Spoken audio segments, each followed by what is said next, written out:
Hello everyone and welcome back to our online classes. I am Kaushalya Vaishnav and today we will continue the previous part. So आज हम chapter 3 का part 3 पढ़ेंगे और आज का हमारा टॉपिक क्या है, सिल्क यानी कि रेशम। तो आज हम सिल्क रेशम के बारे में पढ़ने वाले हैं। So let's begin this chapter. तो आज का पार्ट 3 स्टार्ट करते हैं। Silk fibres are also animal fibres. Silk worms spin the silk fibre. Silk fibre क्या होता है? एक एनिमल फाइबर होता है। सिल्क कहाँ से ऑब्टेन होता है? एनिमल से, यानी कि सिल्क का सोर्स क्या होता है? एनिमल। इसीलिए सिल्क फाइबर क्या है? एक एनिमल फाइबर से। सिल्क वॉर्म यानी कि जो रेशम का कीड़ा होता है वो क्या बनाना स्टार्ट करता है? सिल्क फाइबर बनाता है। And the rearing of silk worm for obtaining silk is called sericulture. यानी कि सिल्क वॉर्म को पालना किस चीज़ के लिए? सिल्क के लिए, रेशम बनाने के लिए सिल्क वॉर्म को पालना क्या कहलाता है? ये टेक्निक, ये प्रोसेस क्या कहलाता है? सेरीकल्चर। अब हम नेक्स्ट टॉपिक पढ़ेंगे सिल्क मॉथ की लाइफ हिस्ट्री के बारे में। So life history of silk moth. The female silk moth lays egg from which hatch larvae which are called caterpillars or silkworms. Female silk moth mulberry की tree पर, mulberry की tree की जो leaves हैं उस लीव्स पे अपने eggs देती हैं। ये एग्स किस में कन्वर्ट हो जाएंगे? लार्वे में। और इसको हम क्या बोलते हैं? कैटरपिलर्स, या फिर क्या कहेंगे? सिल्कवर्म्स। They grow in the size and when the caterpillar is ready to enter the next stage of its life history called pupa. अब वो धीरे धीरे कैटरपिलर अपनी साइज़ में इंक्रीज होना स्टार्ट होते हैं। अब ये जब अपनी साइज़ में बढ़ना स्टार्ट होते हैं तो ये नेक्स्ट स्टेज में जाने के लिए रेडी होते हैं और इस स्टेज को हम क्या कहेंगे? Pupa. It first waves a net to hold itself, then it swings its head from side to side in the form of figure of 8. सबसे पहले ये क्या करता है? खुद को होल्ड करने के लिए अपने चारों ओर एक जाल बुनना स्टार्ट करता है। अब ये जाल कैसे बुनता है? तो नंबर 8 कैसे लिखा हुआ है? ये अपने हेड को साइड टू साइड मूव करता है। ऐसे इधर भी चलाता है हेड को और फिर इधर भी घुमाता है। कैसे? नंबर जैसे 8 हो, ऐसे ये अपने बॉडी के चारों ओर एक जाल बनना स्टार्ट करेगा। During this movement of the head the caterpillar secrete fibre made of a protein. अब जब इसके हेड का मूवमेंट होता है तब कैटरपिलर अपनी बॉडी से एक फाइबर को सिक्रेट करेगा, यानी कि रिलीज करेगा। उस फाइबर का क्या नाम है? प्रोटीन। सबसे पहले आप पिक के थ्रू इसको समझ लेते हैं। तो कुछ यहाँ पे पिक्चर दे रखी हैं सिल्क मॉथ की लाइफ हिस्ट्री के बारे में। सबसे पहले ये है मेल सिल्क मॉथ और ये है फीमेल सिल्क मॉथ। इन दोनों में से ये जो फीमेल सिल्क मॉथ है ये कहाँ पे एग्स देगी? अपने मलबेरी के लीव्स पर। इसके बाद ये जो एग्स हैं ये किस में कन्वर्ट हो जाएंगे? लार्वे में, जिसको हम क्या बोलेंगे? कैटरपिलर या फिर बोलेंगे सिल्क वॉर्म्स। इसके बाद ये सिल्क वॉर्म क्या करेगा? अपने चारों ओर एक नेट बुनना स्टार्ट करेगा, यानी कि जाल बुनेगा। तब इसकी बॉडी कैसे दिखेगी? ऐसे, इसके चारों ओर फाइबर होंगे और ये अंदर होगा, तो इसको हम क्या बोलेंगे? कोकून। इसके बाद ये इस कोकून के अंदर डेवलप होगा मॉथ, तो इसको हम क्या बोलेंगे? Development of moth. तो ये क्या थी? एक सिल्क मॉथ की life history. Which hardens on exposure to air and becomes silk fiber. Soon the caterpillar completely covers itself by silk fiber and turn into pupa. इसके बाद जो कैटरपिलर अपने बॉडी से फाइबर रिलीज करता है, protein, वो air के contact में आकर सिल्क फाइबर में कन्वर्ट हो जाता है। इसके बाद जो कैटरपिलर है वो अपने आप को कवर कर लेगा इन सिल्क फाइबर से और टर्न हो जाएगा प्यूपा वाली स्टेज में। This covering is known as cocoon और इस कवरिंग को क्या कहते हैं? कोकून कहते हैं। The further development of the pupa into moth continues inside the cocoon. इसके बाद प्यूपा का डेवलपमेंट होता है मॉथ में। कहाँ होगा ये डेवलपमेंट? कोकून के अंदर ही। फिर इस कोकून से इस मॉथ को अलग कर दिया जाता है और सिल्क फाइबर को भी अलग कर दिया जाता है। And then silk fibre are use for weaving silk cloth. इसके बाद सिल्क फाइबर का यूज किया जाता है सिल्क के क्लोथ्स बनाने में। Can you imagine that silk yarn is as strong as comparable thread of steel. अब जो सिल्क फाइबर से जो सिल्क के थ्रेड, धागे बनेंगे, यार्न्स बनेंगे, वो इतने स्ट्रॉन्ग होते हैं कि वो स्टील के धागे से भी स्ट्रॉन्ग होते हैं। And the silk yarn is obtain from cocoon of the silk moth. अब जो सिल्क यार्न है, सिल्क के जो थ्रेड धागे हैं, ये हमको कहाँ से मिलते हैं? सिल्क मॉथ के कोकून से मिलते हैं। There is a variety of silk moths which look very different from one another and the silk yarn they yield is different in texture, coarse, smooth और शाइनिंग। अब जो सिल्क मॉथ होता है उनकी भी वैरायटी होती है, ये भी अलग अलग टाइप के होते हैं, अलग अलग टाइप के होते हैं, अलग अलग दिखते हैं। इसलिए इनसे बनने वाला जो भी सिल्क मॉथ से जो भी सिल्क फाइबर बनेगा, सिल्क फाइबर से फिर बनाए जाएंगे सिल्क यार्न, वो भी अलग अलग दिखेंगे, उनके टेक्सचर भी अलग होंगे। तो वो उनका टेक्सचर कैसा होगा? तो कुछ उसमें से कोर्स होंगे यानी कि खुरदुरे होंगे, तो कुछ उसमें से स्मूथ होंगे और कुछ कैसे होंगे? शाइनिंग, चमकदार होंगे। अलग अलग सिल्क मॉथ से अलग अलग टाइप का सिल्क फाइबर बनता है। अलग अलग सिल्क फाइबर से अलग अलग टाइप के सिल्क यार्न यानी कि सिल्क के थ्रेड बनाए जाएंगे जो टेक्सचर में अलग होंगे। एंड दस टसर सिल्क, मूंगा सिल्क एंड कोसा सिल्क ETC। ऐसे ही सिल्क के अलग अलग टाइप होंगे। तो हम क्या कह सकते हैं कि नेचुरल सिल्क के कितने टाइप होते हैं? बहुत सारे टाइप होते हैं। ये किस पे डिपेंड करते हैं? सिल्क मॉथ पे। जो सिल्क मॉथ जैसा होगा वैसे ही उससे सिल्क बनेगा। तो इसके टाइप क्या क्या हैं? जैसे टसर सिल्क होता है, मूंगा सिल्क होता है और कोसा सिल्क होता है। Are obtain from cocoons spun by different type of moth. ये सारे कहाँ से बनते हैं? अलग अलग टाइप के मॉथ से बनते हैं।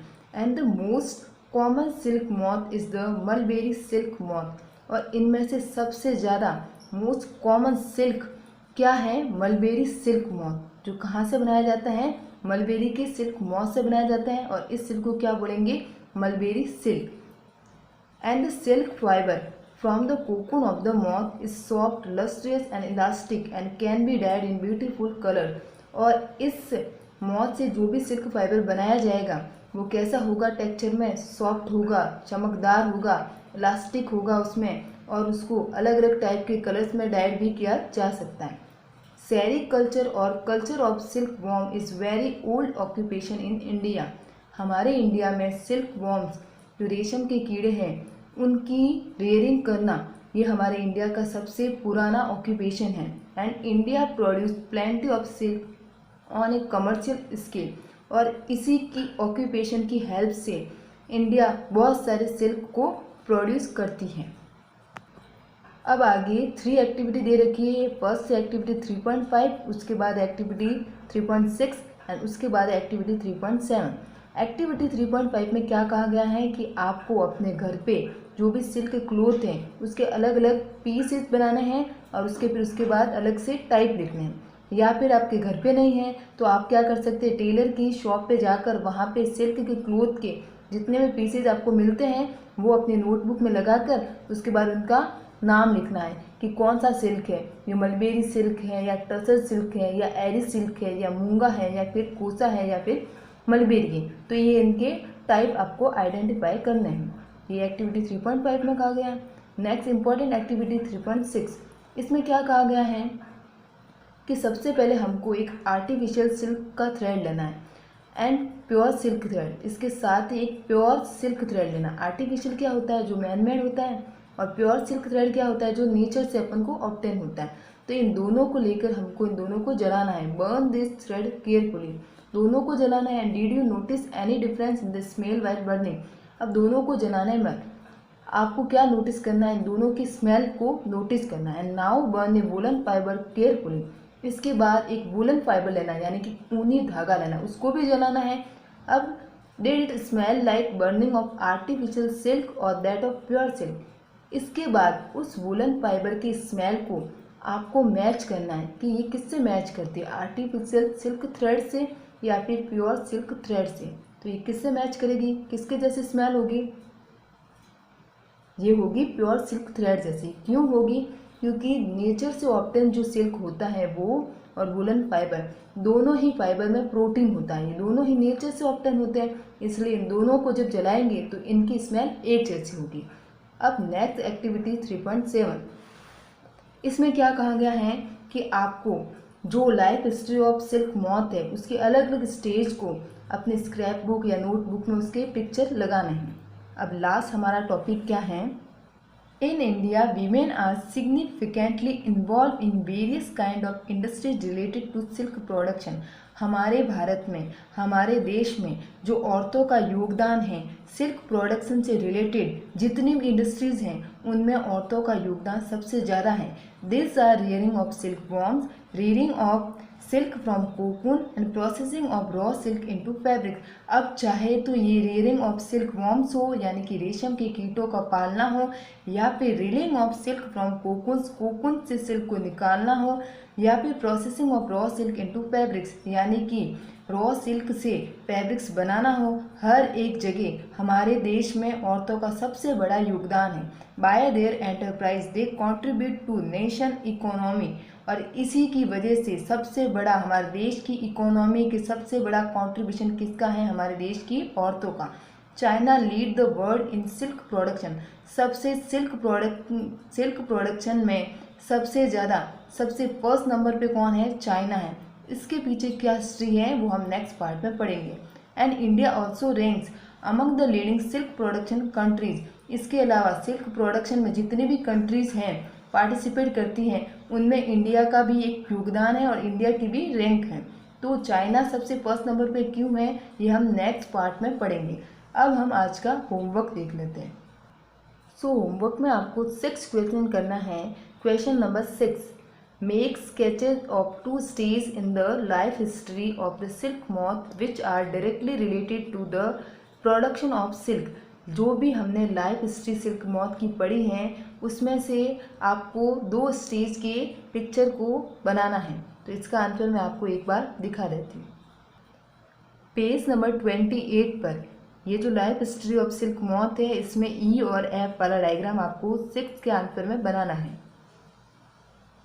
इसके बाद आपको क्वेश्चन नंबर 7 करना है. 7 क्वेश्चन क्या है? Out of the following which are the 2 terms related to silk production.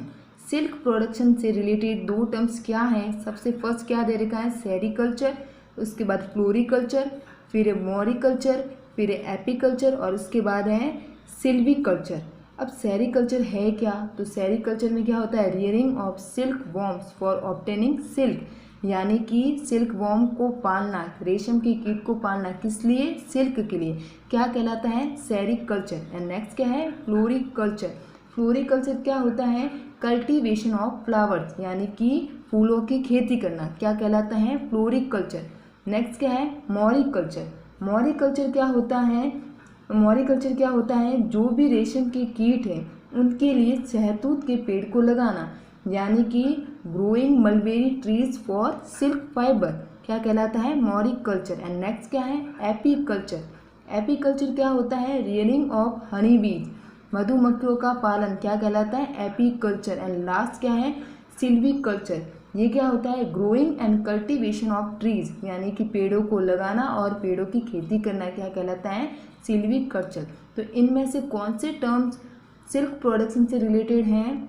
Sericulture and moriculture. तो इसका आंसर क्या होगा? Sericulture and moriculture.